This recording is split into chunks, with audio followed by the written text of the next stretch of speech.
Hello everyone, welcome back to my channel. Today is very exciting. We are seed starting today. Yay! We are, however, probably a week and a half late, but we were on vacation, so you gotta do what you gotta do, guys. So we're starting them today. So we're gonna go through some of the seeds that we're gonna be planting, and I'm gonna show you a quick little trick that we use to keep it less messy.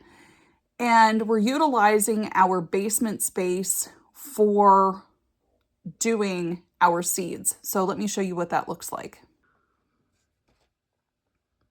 So we have a kitchen down in our basement and we have a pretty long island. There's the seeds I'm gonna go through and pick what we're gonna use. But I only have one tray full of seed trays here. And this is what we're gonna use.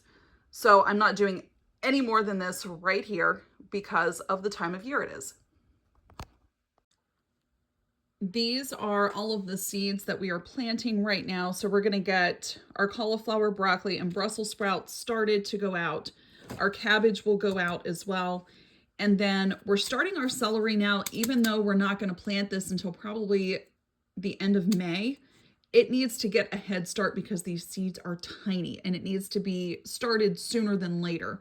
So you want at least 8 to 12 weeks before your last frost to get your celery in the planters over here and get them started. And then we're going to start bok choy as well. Now, the only one out of these that is not frost hardy is the bok choy. So whenever we do plant that, we're going to have to make sure that we keep it under cover at night. Because with our wonderful Pennsylvania weather, you just never know. You could experience all 3 seasons in one day. You'll wake up with frost, you'll have springtime mornings, and it'll be 80 degrees by evening and frost the next morning. So what I have done is written out everything. And whenever you're planting in the garden, it's good to make a list, at least for myself, to have something visual. And spacing is so important. And a lot of times we don't think about spacing because the plants are so little when you put them in the ground, but you have to keep in mind that they do grow, they get bigger, and they need that room. Otherwise, you're going to increase disease and funguses and stuff like that that can crop up if your plants are too tightly packed in. So keep that in mind. So we're going to start and do 8 bok choys. We're going to do 6 cabbages. And then we're going to do 10 celery plants, 10 cauliflower, 10 broccoli, and 4 of the Brussels sprouts. So this is the first time I am doing an early spring growing. I have never successfully grown broccoli or cauliflower that have gotten a nice head to them, but I have never planted them early either. So we're really going to try this year and grow all of the broccoli and cauliflower that we need. And what we're going to do is once they do mature is harvest them, blanch them, and then freeze them. And that is, you know, our goal, because then we do a lot of roasting with those vegetables. So we'll see if we're successful with this, but let's get planting. All right, I'm going to turn you around and I'm going to show you the easy trick that we have for starting seeds and keeping the mess at a minimum.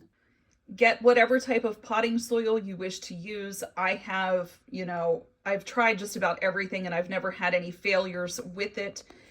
But you don't want to start with dirt that's out of your garden. You want to have some type of a potting soil that you're going to use. So what I have done is dumped my potting soil into a large tote. Take your tray, put it into the tote, and then just fill it with the soil. This keeps everything inside the tote and not on your counter or on your floor. And then you want to pack those down in. I take out the big sticks. I leave a little bit of room because we are going to want to put just a little bit of soil on once we put our seeds in.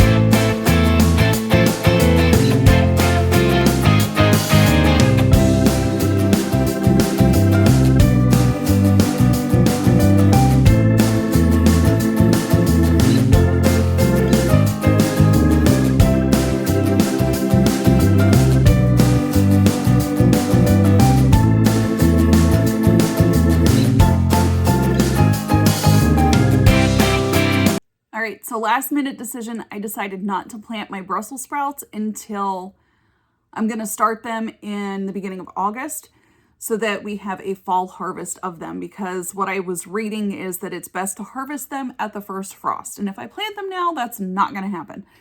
So we're going to wait. So all I did was planted 4 more of the bok choy, and all of my seed trays are completely full.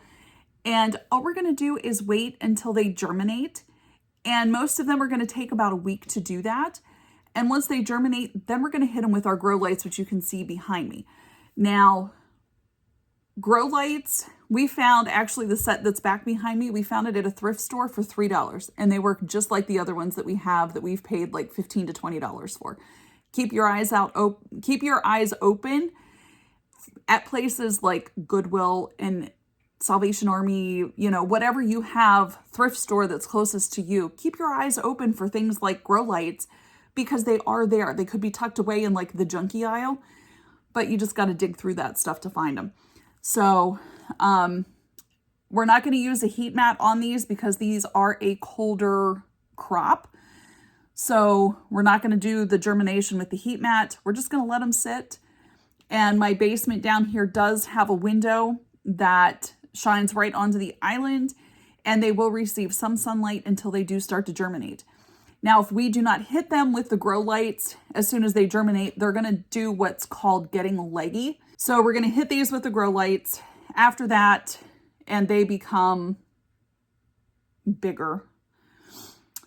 We'll take them outside and harden them off, till up our garden rows. And I'm thinking we're going to probably need 2 full rows for all of this because of the spacing that is going to be required between each plant.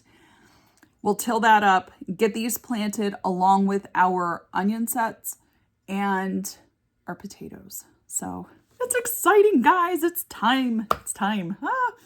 So we are not going to be growing any of these plants in pots on our porch, because I think it would be really hard to grow cauliflower and broccoli in a pot. I'm not saying it can't be done, but as big as they get, I think it would be difficult. All right, so make sure that you label your seedlings, and in the trays, you can use popsicle sticks. You could use the little things they have at the Dollar Tree that you can find. I use freezer tape and just tape it right onto the tray like you saw, because for me, that's easiest. And make sure you keep them well watered. And let me take you upstairs. I made a video here just the other week on how to grow lettuce in a milk jug. Let me take you upstairs and show you what that looks like today. And here is our lettuce that we planted a few weeks ago in the cutout milk container, and it does need to be separated, and I need to pull some of these out and plant them in their own individual pot. But you can see that you can start seedlings in containers like this, and it does work. So thank you so much for joining me today, and happy planting, and I hope you have a successful planting season and gardening this year. Stay tuned for more tips, and I will keep you updated as to the progress of our spring vegetables. Bye.